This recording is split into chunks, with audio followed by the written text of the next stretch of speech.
नमस्कार, स्वागत है आपका एबी न्यूज के इस बुलेटिन में। मैं हूं आपके साथ सोनिका। आइए डालते हैं हेडलाइंस पर एक नजर।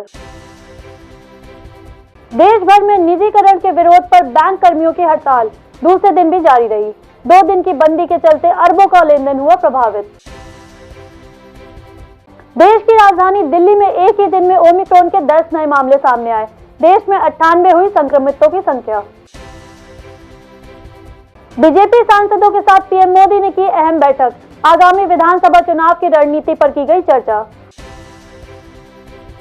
कानपुर बार एसोसिएशन चुनाव में गहमा-गहमी के साथ शुरू हुआ मतदान। प्रत्याशियों के समर्थन में वोटिंग के लिए समर्थकों ने किया शक्ति प्रदर्शन। पीएम मोदी के आगमन से पहले सीएम योगी करेंगे कानपुर शहर का दौरा। 25 दिसंबर को शहर की तैयारियों का जायजा लेंगे सीएम। और अब खबरें विस्तार से। देश के सभी शहरों के साथ ही अन्य जनपदों में भी यूनाइटेड फोरम के बैनर तले बैंक कर्मचारियों की हड़ताल लगातार दूसरे दिन भी जारी रही। बैंक कर्मचारियों ने चित्रकूट के इलाहाबाद से पटेल तिराहा होते हुए ट्रैफिक चौराहा तक जुलूस निकाला और सरकार विरोधी नारेबाजी की। इस दौरान पीएनबी के अनुराग करवरिया ने केंद्र सरकार की नीतियों की जमकर आलोचना की। उन्होंने कहा कि सरकार देश के पूंजीपतियों को लाभ पहुंचाने के लिए राष्ट्रीयकृत बैंकों को निजीकरण करने पर उतारू है, जिसे बर्दाश्त नहीं किया जाएगा। फिलहाल बैंक कर्मी आर पार की लड़ाई के मूड में आ चुके हैं। चित्रकूट में यूनाइटेड फोरम के बैनर तले बैंक कर्मचारियों की हड़ताल लगातार दूसरे दिन भी जारी रही। बैंक कर्मचारियों ने इलाहाबाद से पटेल तिराहा होते हुए ट्रैफिक चौराहा तक जुलूस निकाला और सरकार विरोधी नारेबाजी की। इस दौरान पीएनबी के अनुरोध करवारियों ने केंद्र की सरकार की नीतियों की जमकर आलोचना की। उन्होंने कहा कि सरकार देश पूंजीपतियों को लाभ पहुंचाने के लिए राष्ट्रीयकृत बैंकों का निजीकरण करने पर उतारू है, जिससे बर्दाश्त नहीं किया जाएगा। द्वारा बैंकिंग संशोधन बिल जो लोकसभा में पेश किया जाने वाला है, बैंकों को निजीकरण के हेतु हमारा विरोध उसके लिए है। 2 दिवसीय हड़ताल यूनाइटेड बैंक यूनियन की तरफ से फोरम की तरफ से आयोजित की गई है 16 और 17 को। हम उसके संदर्भ में 2 दिन की हड़ताल कर रहे हैं और पूरे देश में जितने भी कॉमर्शियल बैंक हैं, नेशनलाइज बैंक, वो 2 दिवसीय हड़ताल पर हैं। क्या क्या मांगे शामिल हैं? हमारी मांगे सरकार द्वारा भारतीय बैंक सरकारी बैंकों का जो निजीकरण का प्रस्ताव रखा जा रहा है उसका विरोध करना है। सरकार इस अमेंडमेंट बिल को वापस ले। इससे कितना असर पड़ रहा है आप लोगों की हड़ताल का? इसका बहुत व्यापक असर है।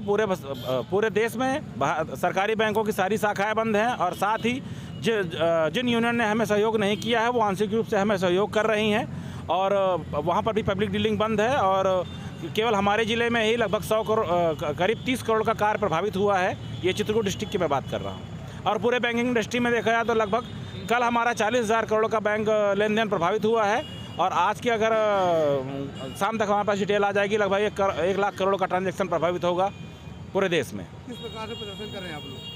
हमारा प्रदर्शन केवल सांकेतिक प्रदर्शन है। हम अपने संगठन का जुलूस निकाल रहे हैं और सरकार को ये सचेत करना चाहते हैं, एक चेतावनी के रूप में है कि सरकार इस अमेंडमेंट बिल को वापस ले। इसके अगर बैंकों का निजीकरण होता है तो इससे आम जनता की गाढ़ी कमाई और को नुकसान पहुंचेगा। United forum of bank union की ओर से यह हड़ताल की जा रही है और इस हड़ताल का मुख्य मुद्दा निजीकरण रोकना है। हमारा निजीकरण में सरकार का निजी स्वार्थ छिपा हुआ है। पूंजीपतियों के हाथ में किस प्रकार प्रदर्शन हो रहा है? यह है इलाहाबाद बैंक से होकर पटेल चौराहे से लेकर रिक्शा में लाउड स्पीकर लगाकर कल भी प्रदर्शन किया, आज भी प्रदर्शन किया। और इस प्रदर्शन पे अगर बैंक नहीं चेतती है तो इसके बाद हम लोग अनिश्चितकालीन हड़ताल पर चले जाएंगे। फिलहाल बैंक कर्मी आर पार की लड़ाई के मूड में आ चुके हैं। सरकार की जो मंशा है ना, ये पूंजीपतियों की सरकार है, पूंजीपतियों की सरकार है। इस सरकार की ये मंशा है कि इस देश में हर चीज़ को निजीकरण निजी हाथों में दे दिया जाए। इसमें सरकार का निजी स्वार्थ है। वो अपने दोस्तों को, बड़े उद्योगपतियों को ये सारी संपत्ति, सरकारी संपत्ति बेचना चाह रही है, जिससे सरकार को भी फायदा है। सरकार को वो लोग सपोर्ट करते हैं। आम जनता का क्या नुकसान होगा इससे? आम जनता का बहुत बड़ा नुकसान है। आज जीरो बैलेंस का अकाउंट हम लोग खोलते हैं। पब्लिक सर्विस के लिए ये सरकारी बैंक है। हमारा सेंट्रल बैंक करवी शाखा आज 13 साल हो गए, पूरी तरह से आज तक कभी प्रॉफिट में नहीं आई, फिर भी हम बैंक चला रहे हैं, पब्लिक सर्विस के लिए चला रहे हैं। प्राइवेट बैंक में आप 5,000 10,000 से अकाउंट खोलते हैं, यहाँ आम जनता वहाँ तक पहुँच ही नहीं पाएगी। जो लोन का प्रक्रिया है, आपको बता दें, सरकारी बैंक में आपके पास 1 बीघा भी है तो आपको KCC मिलेगा। प्राइवेट बैंकों में 15 बीघे से 1 बीघा भी कम है तो आपको कोई ऋण नहीं मिलेगा वहाँ से। आम जनता के खिलाफ ही ये पूरा सरकार का वो है फैसला है। आम जनता का इसमें टोटल नुकसान होना है, चाहे सर्विस चार्ज की बात हो, चाहे उसके अर्थव्यवस्था जिससे उसको सहयोग मिलता है ऋण के माध्यम से, वो सारी सुविधाएं बंद हो जाएंगी। बढ़ते प्रदूषण को रोकने के लिए जहां सरकार कड़े कदम उठा रही है, तो वहीं कानपुर में प्रदूषण की रोकथाम को ठेंगा दिखाया जा रहा है। जब हमारे संवाददाता ने शहर में रियलिटी चेक किया तो देखा गया कि कूड़ा घर में कूड़ा जलाया जा रहा है। बढ़ते प्रदूषण को रोकने के लिए जहां सरकार कड़े कदम उठा रही है, तो वहीं कानपुर में प्रदूषण की रोकथाम को ठेंगा दिखाया जा रहा है। जब हमारे संवाददाता ने शहर में रियलिटी चेक किया तो देखा गया कि कूड़ा घर में कूड़ा जलाया जा रहा है। उससे निकलने वाले धुएं से प्रदूषण को बढ़ावा मिल रहा है। ट्विटर के माध्यम से लोगों ने इसकी शिकायत कई बार अधिकारियों से की है, इसके बाद भी कोई भी कार्रवाई नहीं की गई है। लोगों का कहना था कि आमतौर पर धुएं से सांस फूलने लगती है, जिससे कई तरह की बीमारियों को बढ़ावा मिलता है। समस्या यह है कि रात को प्रदूषण की बहुत ज़्यादा समस्या है।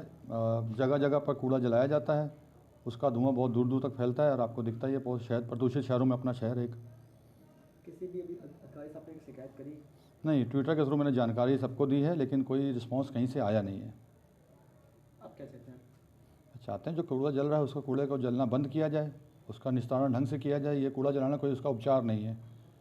आप PPN मार्केट के सामने जो कूड़ा घर है वहाँ पर हर रोज़ रात को 10 सवा 10 से लेकर 1 डेढ़ बजे तक कूड़ा जलता है। इसका मैं साक्षी हूँ और मैं आपके सामने साक्ष्य उपलब्ध करा सकता हूँ। जागरूक करेंगे कि अपने कानपुर के नगरवासियों से हम अनुरोध करते हैं कि अपने घर से कूड़ा ना बाहर फेंकें। हमारे कूड़ा गाड़ियाँ जो हमारी चल रही हैं, जब वो समय से आती हैं उन्हीं को ही कूड़ा दें, बाहर ना फेंकें। एकत्रित जो फल मंडी है, सब्जी मंडी है, ऐसे जो मंडियां हैं, जो बाज़ार है, शीशामा बाज़ार है, गोविंद नगर बाज़ार है, मैं इन सभी बाज़ार के जो वहाँ के पदाधिकारी हैं, मैं उनसे अनुरोध करूँगा कि वो अपने बाज़ार में जाके सभी से अनुरोध करें, सभी को जागरूक करने का कष्ट करें कि जो भी उनके वहाँ से अनुपयोगी वस्तु निकलते हैं उनको जलाएं ना किसी प्रकार। यदि जलाते हैं तो प्रदूषण फैलता है और कहीं ना कहीं हमारे परिवार को ही हानि पहुंचता है। सांस की बीमारी होती है, हमें कि कहीं ना कहीं हम ही लोग उसमें इस दायरे में आते हैं जो नुकसान के दायरे में पहुंचते हैं। मैं सभी से अनुरोध करता हूं कि कूड़ा ना जलाएं, कहीं जो अनुपयोगी चीज़ निकलती है वो ना जलाएं और कूड़े को कहीं बाहर ना फेंकें। कानपुर बार एसोसिएशन चुनाव को लेकर सुबह 9 बजे से वोटिंग शुरू हो गई। चुनाव में 21 पदों की कार्यकारिणी के लिए 83 प्रत्याशी मैदान में हैं। कानपुर बार एसोसिएशन के चुनाव के लिए भारी उत्साह के बीच वोटिंग शुरू हुई। सुबह 9 बजे से पहले ही वोटिंग स्थलों में वोटरों का जमावड़ा लग गया। वहीं पुलिस प्रशासन ने कड़ी सुरक्षा के तहत वोटिंग स्थल बैरिकेडिंग की, साथ ही शरारती तत्वों पर पैनी निगाह जमाए रख। बता दें कि कुल 5733 अधिवक्ता वोटर हैं, जिन्हें रिझाने के लिए प्रत्याशी और उनके समर्थकों ने पूरी एड़ी चोटी का जोर लगाया। वहीं मतदान के बाद प्रत्याशियों के सामने भी सभी मतपत्र सील किए गए। पिछले चुनाव में बवाल और हंगामे के चलते सतर्कता के तौर पर CCTV कैमरे से निगरानी की गई। जानकारी के मुताबिक बार एसोसिएशन के 21 पदों की कार्यकारिणी में 83 प्रत्याशी मैदान में हैं। कोरोना वायरस का नया वेरिएंट ओमिक्रॉन देश में तेजी से फैल रहा है। दिल्ली में ही ओमिक्रॉन के एक साथ 10 मामले सामने आए हैं। इसके साथ ही दिल्ली में ओमिक्रॉन के कुल संक्रमितों की संख्या बढ़कर 20 हो गई है। कोरोना वायरस का नया वेरिएंट ओमिक्रॉन देश में तेजी से फैल रहा है। राजधानी दिल्ली में ही ओमिक्रॉन के एक साथ 10 मामले सामने आए हैं। इसके साथ ही दिल्ली में ओमिक्रॉन के कुल संक्रमितों की संख्या बढ़कर 20 हो गई है। ओमिक्रॉन देश के अब तक 11 राज्यों में दस्तक दे चुका है। ओमिक्रॉन के सबसे ज्यादा मामले महाराष्ट्र में हैं। महाराष्ट्र में ओमिक्रॉन के कुल 32 संक्रमित मिले हैं। देश भर में ओमिक्रॉन के कुल 98 मामले सामने आ चुके। दिल्ली में ओमिक्रॉन वेरिएंट के 10 नए मामले सामने आए हैं। दिल्ली में ओमिक्रॉन के मामले बढ़कर 20 हो गए हैं। 20 मरीजों में से 10 मरीजों को अस्पताल से छुट्टी दे दी गई है। दिल्ली के स्वास्थ्य मंत्री सत्येंद्र जैन की ओर से यह जानकारी दी गई है। उधर देश में कोरोना के 7447 नए मामले सामने आए हैं। राहत की बात यह रही कि बीते 24 घंटे में कोरोना से ठीक होने वाले मरीजों की संख्या संक्रमित मरीजों से ज्यादा रही। 24 घंटे में 7886 मरीजों की रिकवरी हुई। वहीं इसके अलावा 391 लोगों की मौत भी हुई। देश में कोरोना वायरस का आंकड़ा 3,47,26,094 पहुंच गया है। सक्रिय मामलों की संख्या 86,415 है। वहीं मौत का कुल आंकड़ा 4,76,869 पहुंच गया है। स्वास्थ्य मंत्रालय के अधिकारियों का कहना है कि जिस तरह 3 हफ्ते के अंदर ओमिक्रॉन अफ्रीका और यूरोप में हावी हो गया है, उससे भारत में भी जनवरी तक इसके मरीजों की संख्या तेजी से बढ़ने की आशंका है। उन्होंने कहा कि यह ओमिक्रॉन कोरोना वायरस की तीसरी लहर का कारण बन सकता है, जिसके चलते फिलहाल सभी को सतर्क रहने की जरूरत है। Bureau report, AB news. सरकार की ओर से होजरी गारमेंट्स पर जीएसटी 5% से बढ़ाकर 12% किए जाने पर होजरी कारोबारियों की ओर से गुस्से का इजहार किया गया। होजरी मार्केट के सभी व्यापारियों ने अपना विरोध दर्ज कराते हुए एक प्रेस कॉन्फ्रेंस का आयोजन किया। सरकार द्वारा होजरी गारमेंट्स पर 5% से बढ़ाकर 12% जीएसटी किए जाने पर कानपुर के होजरी व्यापारियों में रोष है। प्रेस कॉन्फ्रेंस में बताया गया कि होजरी लोगों की मूलभूत आवश्यकता है। अधिकतम आबादी कम दाम की वस्तु का उपयोग करती है, इसलिए सरकार 1000 से एक मूल्य की वस्तु पर जीएसटी की दर 5% रखी है। लेकिन अब जीएसटी दर 12% करने से गरीब तबका सबसे ज्यादा प्रभावित होगा। कहा कि कृषि के बाद टेक्सटाइल ही ऐसा उद्योग है जो सर्वाधिक रोजगार उपलब्ध कराता है, लेकिन जीएसटी दर बढ़ाए जाने से यह उद्योग बड़े पूंजीपतियों के हाथ में चला जाएगा। आज हमारी जो प्रेस कॉन्फ्रेंस का आयोजन किया गया है, होजरी और टेक्सटाइल में भारत सरकार द्वारा जीएसटी को 5% से बढ़ा करके 12% किया जा रहा है, जिसका हम लोग विरोध करते हैं। और इस विरोध को प्रदर्शित करने के लिए जो विभिन्न माध्यम है, पहले हम लोगों ने जीएसटी कमिश्नर को ज्ञापन दिया, अब तदुपरांत हम लोग प्रेस कॉन्फ्रेंस कर रहे हैं और ऑल इंडिया लेवल पर जो हमारी संस्थाएं हैं वो जगह जगह इस बात का विरोध कर रही हैं। हमारी textile association all India level पर है, federation of hosiery manufacturer association है, सब ने अपने मिनिस्ट्री ऑफ टेक्सटाइल को, मिनिस्ट्री ऑफ फाइनेंस को, सबको अपना विरोध दर्ज करा दिया है। और इस विरोध की कड़ी में हम आज इस प्रेस कॉन्फ्रेंस का आयोजन किए हैं कि भारत सरकार ने पहले कपड़े को कर मुक्त रखा था, एक्साइज से मुक्त रखा था, क्योंकि ये एक सबसे ज्यादा मूल आवश्यकता की चीज है। हमारे पास भोजन के उपरांत कपड़े की ही आवश्यकता होती है, लेकिन 5% जीएसटी के दायरे में ले लिया था। अभी 2017 में जब जीएसटी लागू हुआ, वहां तक किसी तरीके से उद्योगों ने बर्दाश्त किया, लेकिन अब इसको उंगली पकड़ करके, हाथ पकड़ करके गर्दन दबाते हुए ये 12% जो किए जाने का है, इसका हम पूरी तरीके से विरोध करेंगे।